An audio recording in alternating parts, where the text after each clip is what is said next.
Eto na. Okay.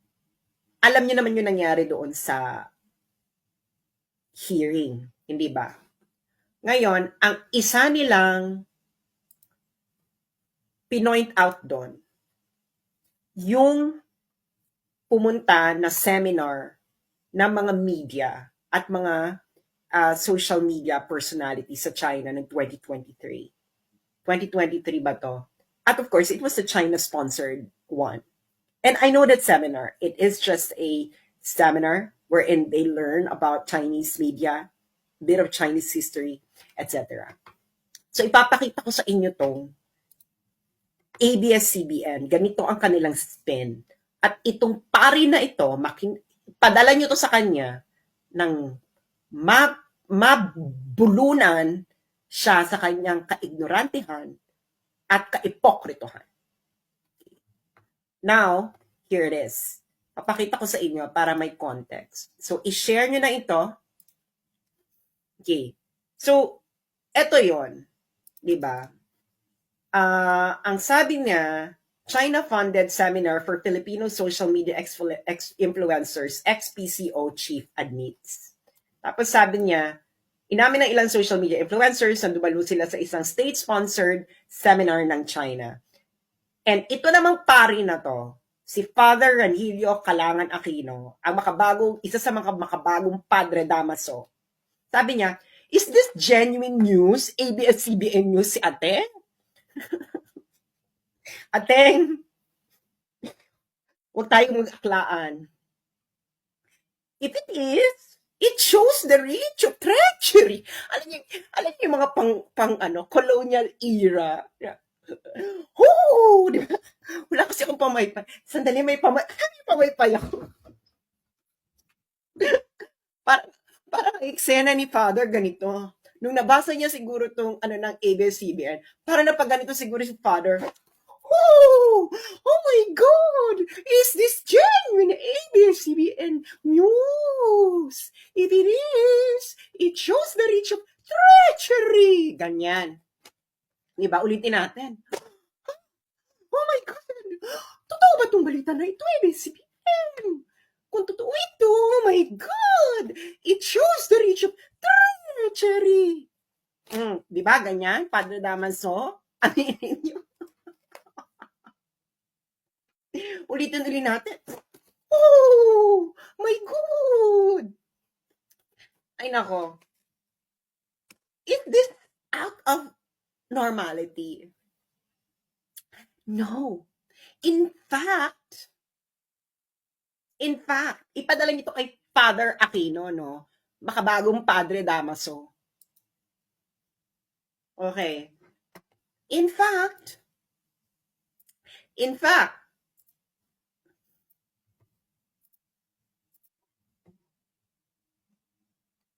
this is the same kind of seminar these vloggers went to. Okay? Balita nito, News 5. Paano ko ba ito palakayan? News 5. Galing to ng News 5. Ayan Seminar on press officers and journalists for Philippines. Nakita niya na. Seminar on press officers and journalists for Philippines. Balita ito ng News 5. Kailan lang to? December 23, 2024. December 23, 2024. Philippine journalists attend 2-week media exchange program in Hunan, China. Pareho lang yan. It is the same program. Okay? Ngayon, press officers and journalists from the Philippines travel to Changsha, the capital of Hunan province in China. Actually, maganda sa Changsha. To participate in a 2-week training program aimed to strengthen Philippine media and communication exchanges and cooperation. It is the same seminar na pinuntahan nila Trixie, nila Mark Lopez. Actually, hindi lang vloggers ang nandun. May mga media, may mga journalists din nun from major broadsheets, etc. The initiative also provided participants with insights and understanding of China's broadcasting and news reporting, as well as its rich cultural heritage through immersive field visits. Ayan. Oh, 'di ba? Sino ang sponsor nito? This is a fully paid seminar by the Chinese government. December 2024 lang ito. It is exactly the same seminar na pinuntahan nila Trixie at yung iba pang vloggers na yun. Actually, hindi lang mga vloggers yung kasama nila Trixie noon. May mga journalists doon from major broadsheets like Philippine Daily Inquirer, etc. Ayan. So ngayon, sponsored by the Ministry of Commerce of the People's Republic of China. The program titled Seminar on Press Officers and Journalists for the Philippines was held from November 27 to December 10, 2024. It was organized by the Hunan International Business Vocational College and hosted at the Millenia 21 Degree Hotel in Changsha. Ay, parang alam ko itong Millenia 21 Degree Hotel. Is it the same hotel na pinuntahan namin? Okay. So, sino ang mga nag-attend ng China-funded seminar, 2-week-long seminar na ito sa China? A total of 11 media practitioners participated in the program. These included an editor, producer, and a reporter from News 5 Digital, TV5, DZRH Manila Broadcasting Corporation, Daily Tribune, Chinatown TV, DXDC Radio Mindanao Network, Davao, DZUP University of the Philippines, China Aid Training Program. Okay, nakita nyo na. Ha? Nakita niya na. Oh, it is the same exact program. Ngayon, ang ginagawa nila dyan sa House of Representatives at pinick up ng media is, ulitin natin yung sabi ni Padre Damaso para makita nyo, ha. Ulitin natin yung sinabi ni Padre Damaso with full performance kung paano talaga sasabihin ni Ateng ito. Okay? Nung nagulat siya, kunwari. Okay? Yung nagulat siya kunwari. Para ganito yan. Palalakihin natin for more impact. Diba? Nung nakita yan ni Padre Damaso, Father Rani Kalangan Aquino, ganito ang nasabi niya, Oh my God! Totoo ba ito? ABS-CBN News! If it is, it shows the reach of treachery. Akla. Oh. Nakita niyo na kung paano kayo niloloko ng ABS-CBN. Kung paano kayo itong si Padre Damaso nagsasakay-sakayan. Diba? Ulitin na talaga natin. Grabe na ito. Totoo ba ito? Nakita niyo na. Nakita niyo na kung gaano kayo ginagawang BOBO ng mga intellectual, isnab ng mga ito, ng isang Padre Damaso, ng isang ABS-CBN. Kasama nga sila sa media seminar, di ba?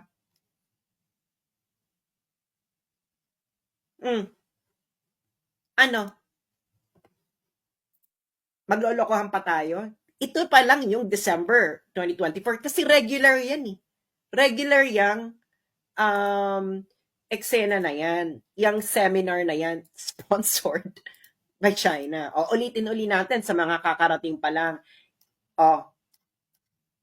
Philippine journalists attend 2-week media exchange program in Hunan, China, December 23, 2024. Yung mga nag TikTok, YouTube, bahala na kayo, you can recontent my content. Huwag na kayo magpaalam.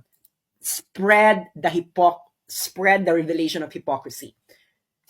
Sino mga kasama dito?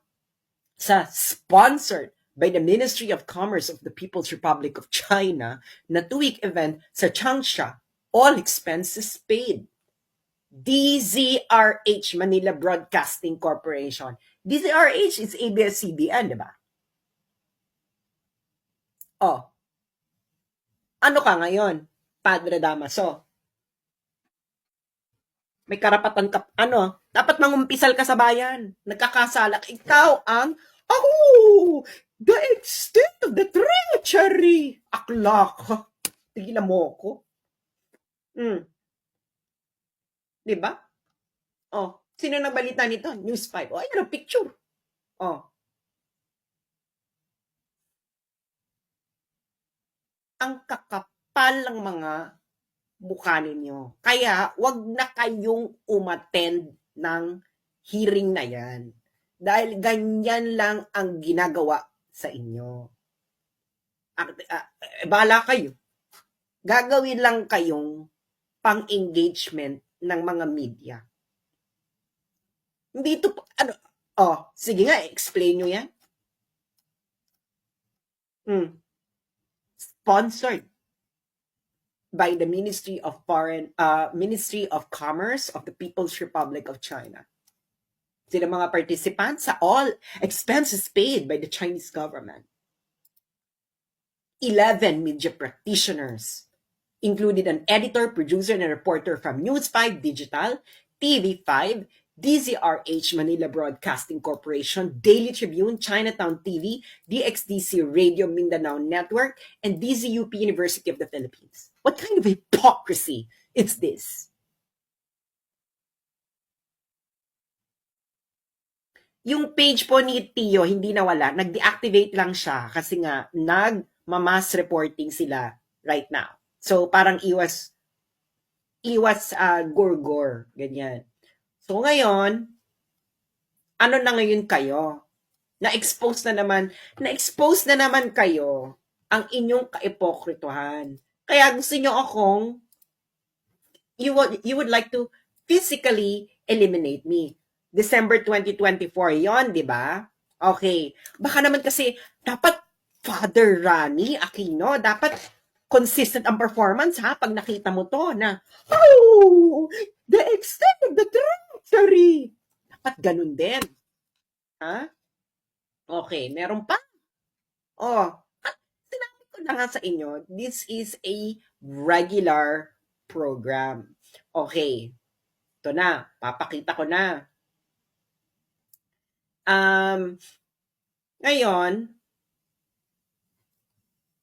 ito pa.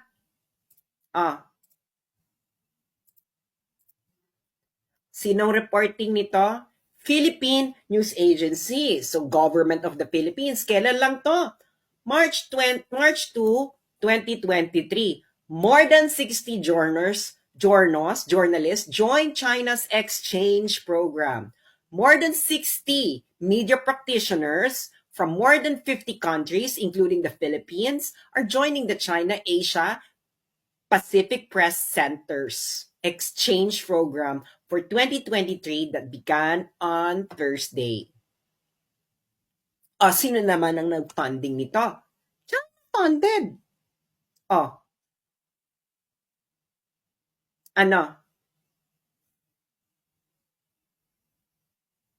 Anong purpose ng seminar? We hope that you would get to know China better through the program that you will be attending. You are lucky because now China has lifted its restriction and you are able to see and experience China in full without limited movements, unlike the participants in the last program in 2022.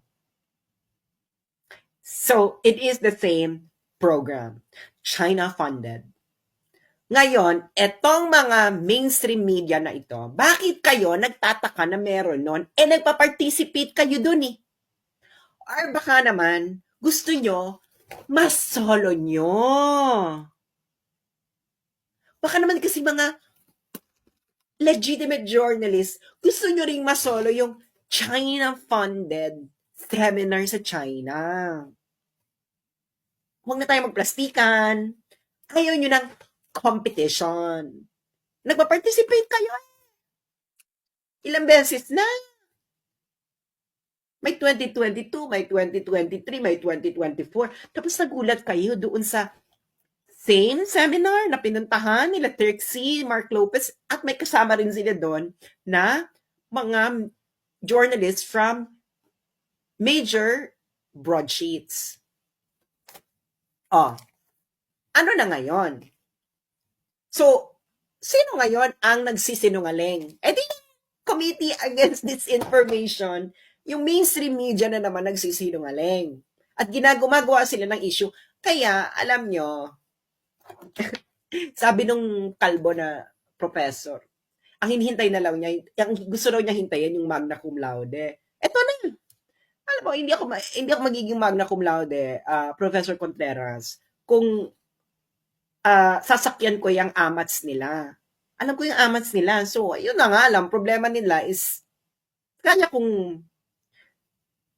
paikot-ikutin yung amats nila. Hindi lang papaikot. So, ngayon, problema nyo na yan. Okay. So, ayan na, na-establish na natin. Okay?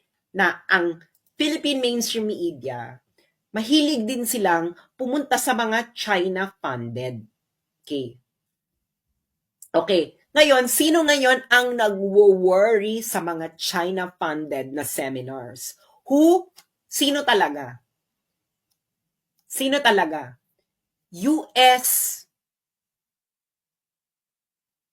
US ang naluloka sa mga China-funded training. Ayan US think tank worry of China-funded training for Filipino journalists. Kailan lang to? January 16, 2022.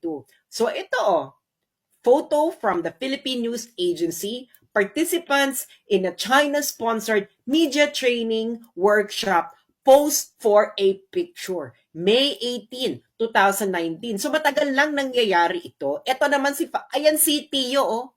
Nakita niyo si Tio? Ayan si Tio. Tio Moreno ba to? Or kumukha lang ni Tio? Parang feeling ko si Tio Moreno to. Tio, ikaw ba yan? Ayan ang mga journalist, Sino yung mga nandyan? China has been providing some 75 countries, including the Philippines, media training that is not based on traditional. Ito yung, kaya nag-worry ngayon, yung US. US ang may pakana niyan. Diba? So ngayon, matagal na yan. Okay? Matagal na yung training seminar na yan na all expense paid by China. Okay? Kita mo, the 30-member Philippine delegation included personnel from the PCOO, PNA, Radio Television Malacanang, Philippine Information Agency, Philippine People's Television Network, and the Bureau of Communication Services. Journalists from Sunstar in Cebu, iOrbit News in Pampanga, Manila Times, and Pulso na makabagong Kabiteño were also in the contingent. Ito yung 2019 lang. Okay? Ngayon, bakit kayo nagtataka, mainstream media dito? Alam nyo may ganyan, nagpa-participate na kayo noon. Noong 2024 lang, nagpa-participate din kayo dahil gusto ng US or dahil kasi kayo tanggap sa kanan, tanggap sa kaliwa. May China funded, may US funded. Alam niyo naman, parang hindi ko na alam mga kalakaran ninyo.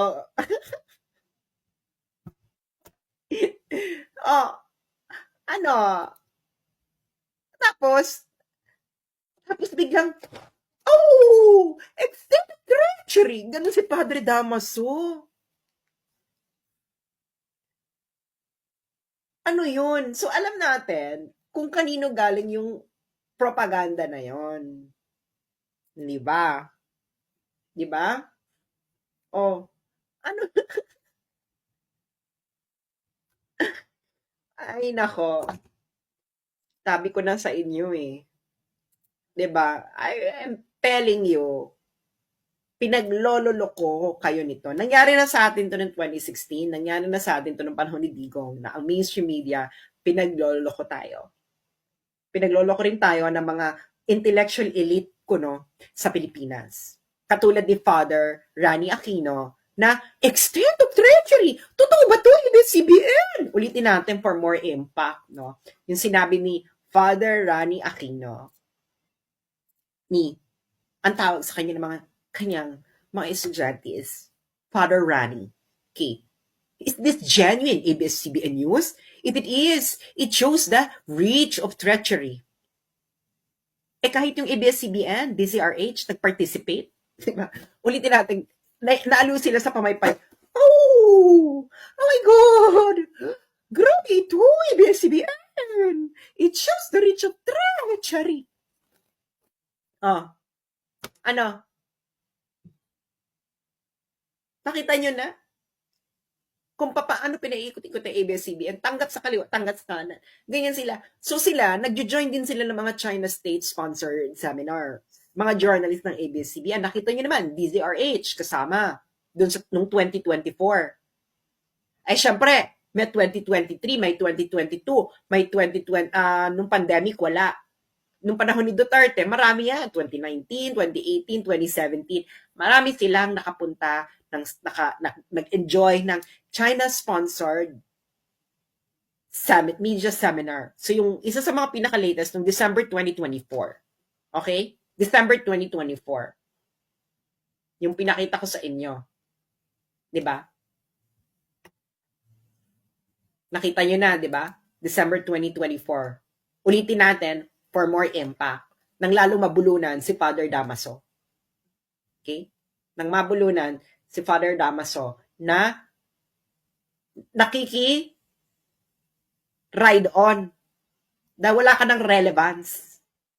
No, nobody's reading you except your circle. So, you're just having a conversation among your peers. Dahil nga, napakasinungaling. Ano naman yan? Diba? It shows the reach of treachery. Father Damaso, Diyos mio. Diba? Diba? Pinakita ko sa inyo, yung pinaka-latest is nireport pa ng News 5. Kasi kasama yung News 5. Doon sa China-funded.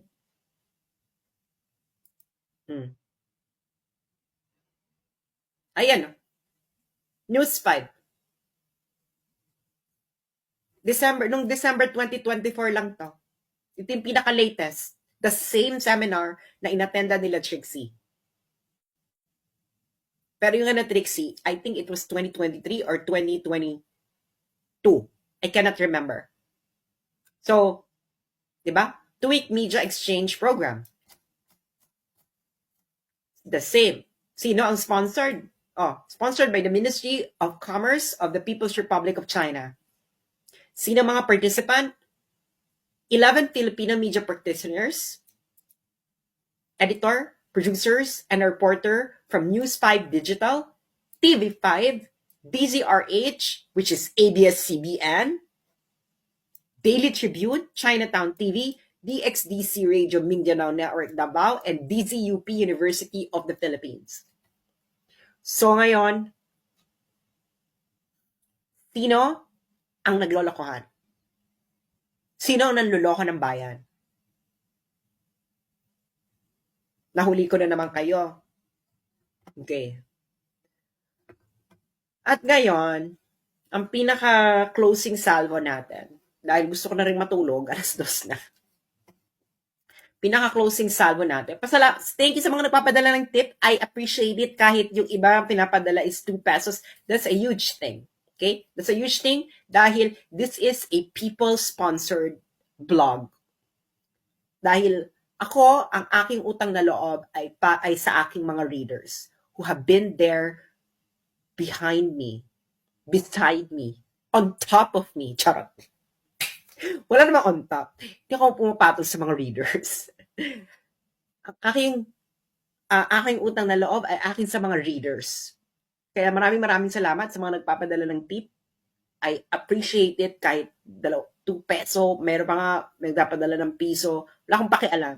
Everything counts. I appreciate every cent dahil kayo nasa inyo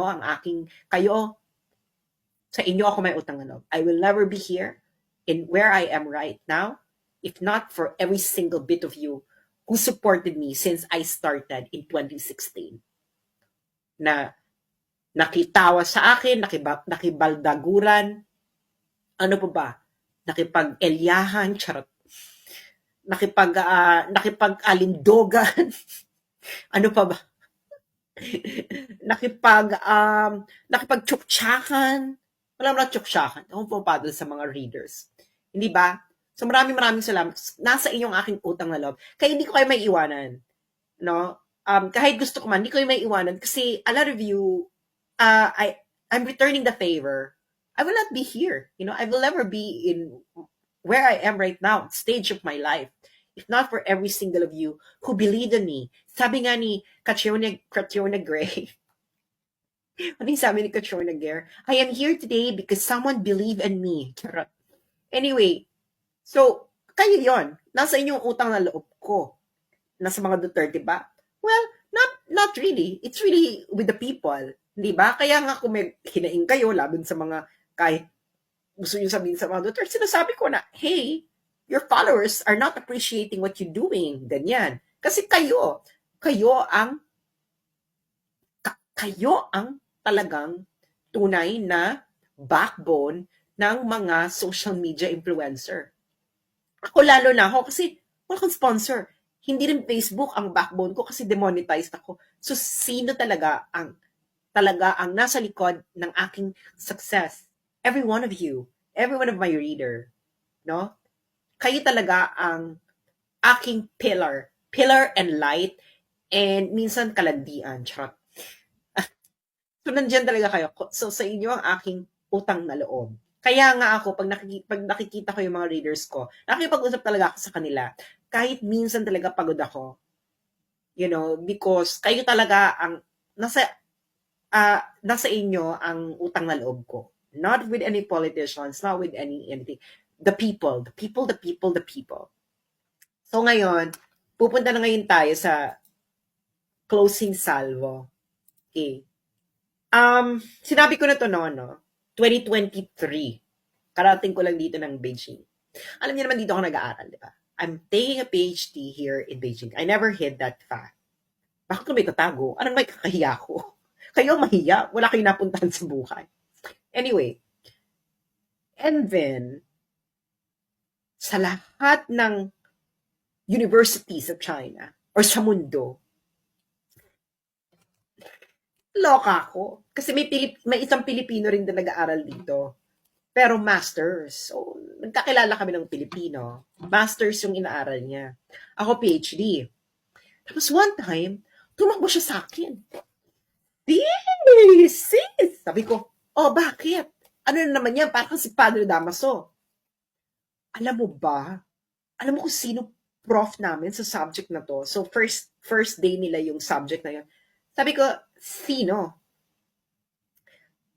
Anak ni Justice Antonio Carpio. Mic drop. Ulitin ko. Mic drop. Ulitin natin. Ay, hindi pala to mic. Ano pala to? Abaniko drop.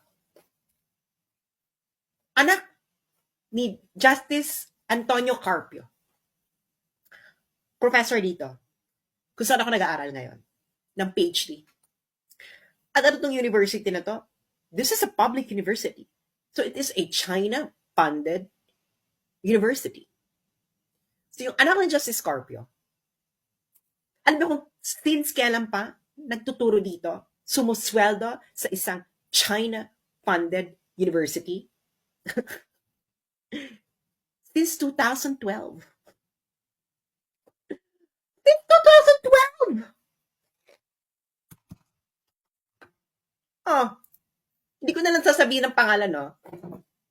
I will not, out of respect of this school, kung sino. Okay? Dahil, pero gusto ko lang sabihin yon because nakakapagod na ang hypocrisy ng mga Padre Damaso, ng mainstream media, sino pa ba? Yung mga elite sa Pilipinas, nakakapagod na yung hypocrisy ninyo, niloloko ninyo ang taong bayan. So, yeah, since 2012, pinabasa ko pa yung profile niya. Since 2012, nagtuturo na yan siya dito. 2025 na. So, since 2012, every month, yung anak ni Justice Carpio, pinapasweldo ng China. Oh, ano, hindi ko sabihin, out of respect with this university, hindi ko sabihin kung sino. And private din naman kasi itong mga taong to, hindi mo rin makikita in public kung sino yung mga anak ni Justice Carpio. Pero, anak siya. Actually, yung profile niya nga, pag itabi mo siya noong kabataan ni Justice Antonio Carpio, ay para silang pinagbiyak na bunga. Since 2012, yung anak ni Justice Antonio Carpio, na number 1, anti-China, pinapasweldo ng China every month dahil nagtuturo siya sa isang China-funded university na sa minalas-malas kayo, doon pa ako dito pa ako nagpi-PhD kung saan siya nagtuturo. Yung anak ni Antonio Carpio, ni Justice Antonio Carpio. Oh, sige. Ano? Sabihan niyo akong fake news, i-reveal ko. Sabihin niyo, pa-confirm niyo kay Justice Antonio Carpio. Pag sinabi ni Justice Antonio Carpio na fake news ako, i-reveal ko na lang yung anak niya. Kasi Oda, i-reveal ko yung profile.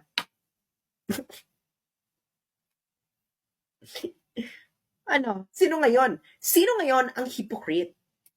Naloka kayo dun sa mga vloggers na ilang months? Weeks lang ata yun, 2 weeks. Na nag-seminar.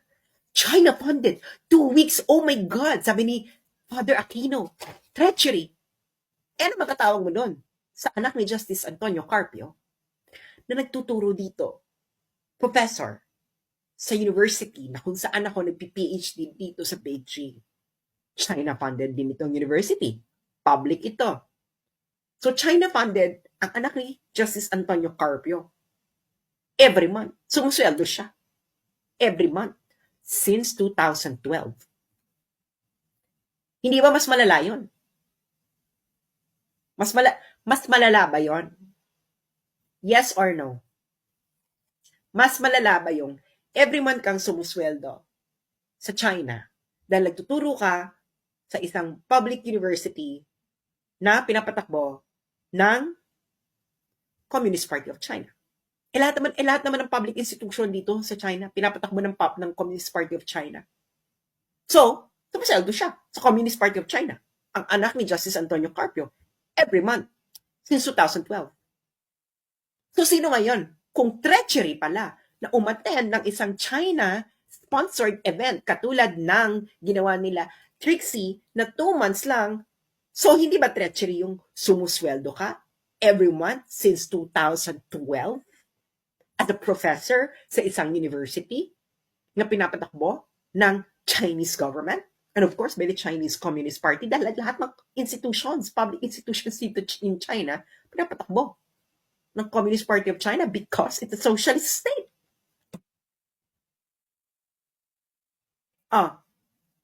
Ano? Hindi ba? So, ano mga kababayan? Maniniwala kayo na treachery yun. Ha? Kakainin nyo naman yung kanilang mga isinusuka sa inyo na kahibangan. Pero, yun ang katanungan. Kung treachery yung umattend ka ng China-sponsored event na 2 months or 2 weeks lang ata yun, anong tawag mo dun sa mga mainstream media na uma-attend every year ng China-sponsored media training? That has been happening for several years. Nagkaroon lang ng pause ng pandemic kasi pandemic. Pinaka-latest ng December 2024. Kasama yung ABS-CBN na DZRH ang nag-attend. Tapos, yung anak ni Justice Antonio Carpio, professor dito sa university sa Beijing na kung saan ako nagpi-PhD. Professor since 2012 sa university na to, na pinapatakbo ng Chinese government because it is a public university. And of course, every public institution here in China is being supervised by the Communist Party of China. So yung anak ni Justice Antonio Carpio sumisweldo sa China every month since 2012. Kung treachery yung ginawa nila Trixie, ano tawag mo doon? Ngayon, kung hindi treachery, yung sa anak ni Justice Antonio Carpio, dapat hindi rin treachery yung kina Trixie. What is good for the gander should be good for the goose. Tama? Ngayon, Father Aquino, I challenge you. Tawagin mo ding traitor yung anak ni Justice Antonio Carpio para consistent ka, Father. Di ba? Para consistent ka. Para hindi na paghalatang ikaw ang isa sa mga makabagong Padre Damaso ng panahon ngayon. Di ba? Dapat tawagin mo ring treachery yung mainstream media, mga representatives ng Philippine mainstream media, katulad ng News 5, Channel DZRH, Manila Times, etc. Di ba nagsusulat ka sa Manila Times? Oh, may taga Manila Times na umattend din nung same seminar na yon. Bakit hindi mo tawaging treachery yon? Ayaw mong tawagin dahil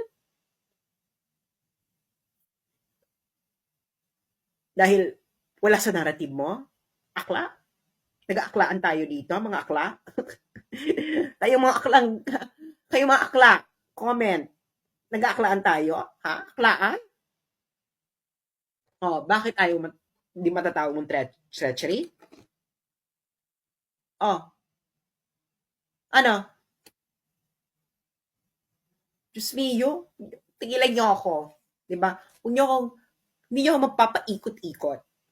At hanggang nandito ako, I will expose every hypocrisy, lies na ginagawa ninyo sa mga Pilipino. Dahil nakakapagod na kayo. Hindi lang kayo nakakapagod, nakakasuka. Diba? Nang aakla kayo ng mga tao. Walang aklaan. Diba? So, yun lamang po, mga kababayan. And, that's it, pansit. And, marami pa tayong patutunghayan na pagbubunyag habang nag-process ang panahon. Dahil time reveals everything. And sinasabi ko sa inyo, baka malapit na tayo sa exciting part. You know, we will definitely have a great reset because hindi na ito tama. Hindi na pwede tayong magpatuloy ng paulit-ulit ng ganito, hindi ba?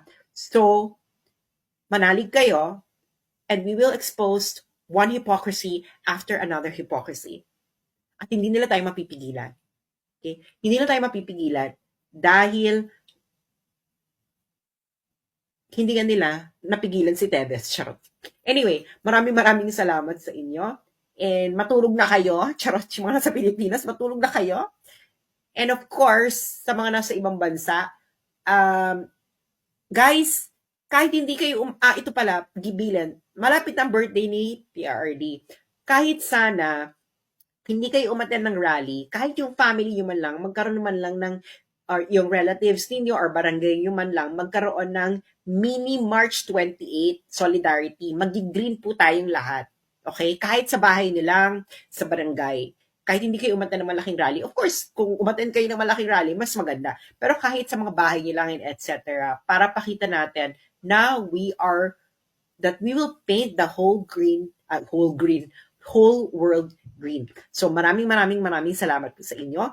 And wag po tayong magpapatinag sa mga ipokrito, Padre Damaso, at mapanglinlang na mga nang-aakla ng bayan. Maraming salamat.